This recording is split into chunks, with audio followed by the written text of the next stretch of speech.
तुम्ही काय निर्णय घेतला? मला वाटतं की या क्षणाला सर्व प्रतिक्रिया देणे योग्य होणार नाही. मी आपल्याला सारांश सांगितला. काही लाखाच्या संख्येने जे आपले विद्यार्थी पाल्य आहेत त्या सर्व विद्यार्थ्यांना गुणवत्तापूर्ण शिक्षण कसं मिळेल, त्यांना सर्व भौतिक सुविधा कशा मिळतील आणि सर्वांगीण शिक्षण त्यांना कसं मिळेल, आणि म्हणून या क्षेत्रामध्ये कार्य करणारे जे अनेक महानुभाव आहेत त्यांचं मार्गदर्शन मी घेणार आणि तुम्हाला दिसून येईल की वर्ष 2 वर्षामध्ये संपूर्ण महाराष्ट्रामध्ये शिक्षणामध्ये क्रांती झालेली तुम्हाला दिसेल. राज्यातील जवळपास 60,000 एकरचे द्राक्ष बाग शेतकरी तोडू लागले. परकीय चलन जे सर्वात मोठं द्राक्ष आणू शकतात, तर व्यापाऱ्यांची फसवणूक आणि अवघड पाऊस कुठेतरी त्या शेतकऱ्यांची निश्चितपणे आपल्या सर्वांच्यासाठी चिंतेची ती बाब आहे. द्राक्षाच्या संदर्भामध्ये मोठी इन्व्हेस्टमेंट शेतकरी बांधवांची त्या ठिकाणी होत असते. अनेक शेतकरी कर्जबाजारी पण झालेले, ही वस्तुस्थिती आहे.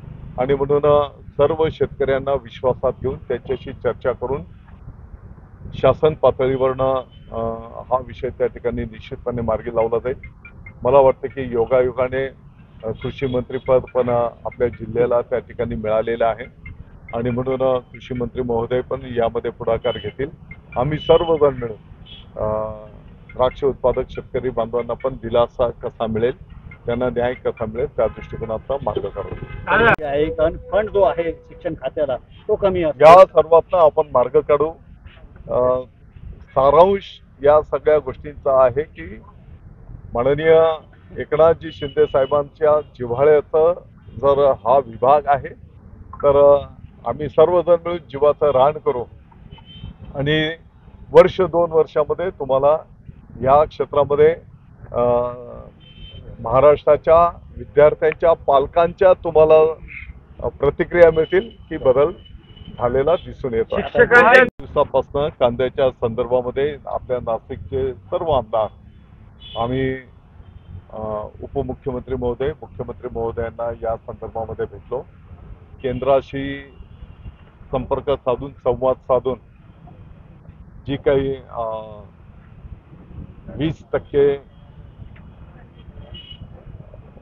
निर्यातीचं जे काही टॅक्स आहे तो रद्द करणं अशी मागणी आम्ही केलेली आहे. मला वाटतं मुख्यमंत्री महोदय, उपमुख्यमंत्री महोदय केंद्राशी ऑलरेडी बोललेले आहेत आणि लवकरात लवकर हा निर्णय शेतकऱ्यांच्या हिताचा पदरात पाडू. अगोदर तर पुन्हा मंत्रिपद गळ्यात पडलंय, पण अपेक्षित जे होतंय मंत्रालय ते मिळालंय.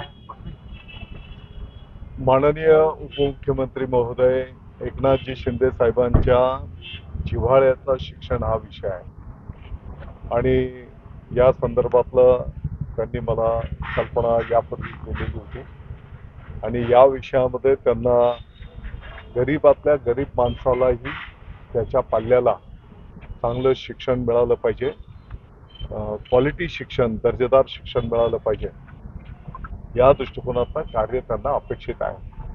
आम्ही सर्व मालेगावकर जीवाचं रान करू आणि संपूर्ण महाराष्ट्रातून एक गुणवत्तापूर्ण शिक्षण गरीबातल्या गरीब विद्यार्थ्यालाही त्या ठिकाणी मिळालं पाहिजे या दृष्टिकोनातनं प्रयत्न करू. पण तुमच्या मनात हा शालेय शिक्षण मंत्रालय होतं का आणखी दुसरं? मला वाटतं की माझ्या मनापेक्षा उपमुख्यमंत्री महोदय, मुख्यमंत्री महोदयांच्या मनामध्ये काय विषय आहे ते जास्ती महत्वाचं आहे आणि म्हणून त्या दृष्टिकोनातनं आम्ही सगळे कार्य करू.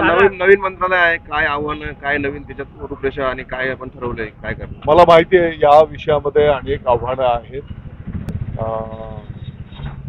विद्यार्थ्यांचे पालक असतील, विद्यार्थी असतील, शिक्षक बंधू भगिनी असतील, संस्था असतील, या सर्वांना विश्वासात घेऊन त्यांच्याशी चर्चा संपन्न करून यापूर्वीच्या काळामध्ये अनेक शिक्षक बांधवांनी भगिनींनी अतिशय चांगलं कार्य संपन्न केलेलं आहे.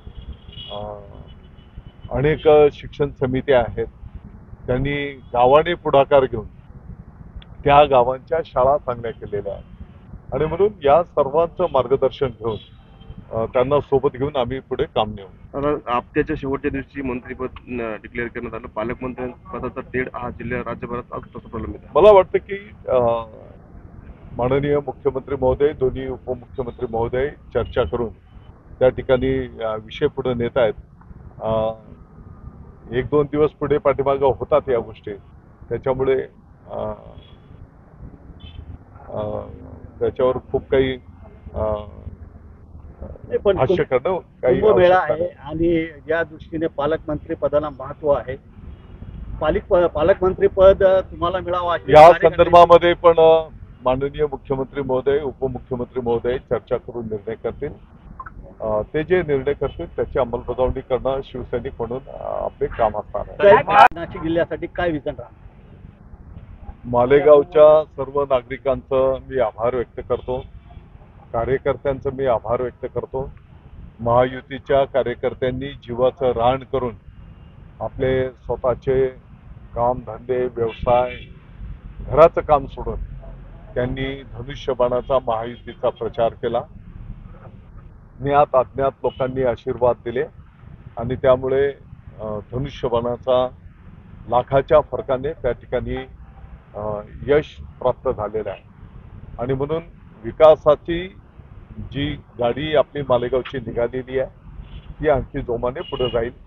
नाशिक जिल्ह्याच्याही संदर्भामध्ये मागच्या काळापासून आपण जे काही नियोजन केलेलं आहे, विकास कामांचं प्रस्ताव शासन पातळीवर दिलेले आहेत, त्याचाही आपण पाठपुरावा करू आणि नाशिक जिल्ह्याचा सर्वांगीण विकास साध्य करू.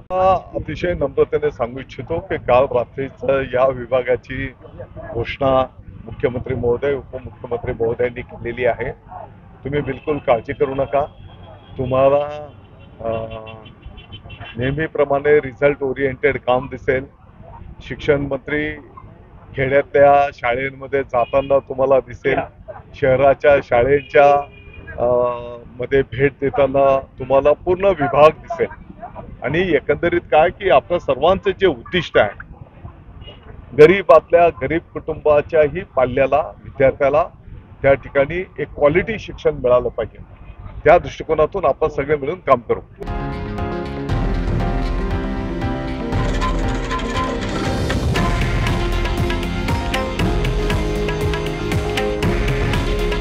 हे आहे देशातील नंबर 1 न्यूज नेटवर्क आणि आपण पाहत आहात TV9 मराठी. काळजी तुमची, हित महाराष्ट्राचं.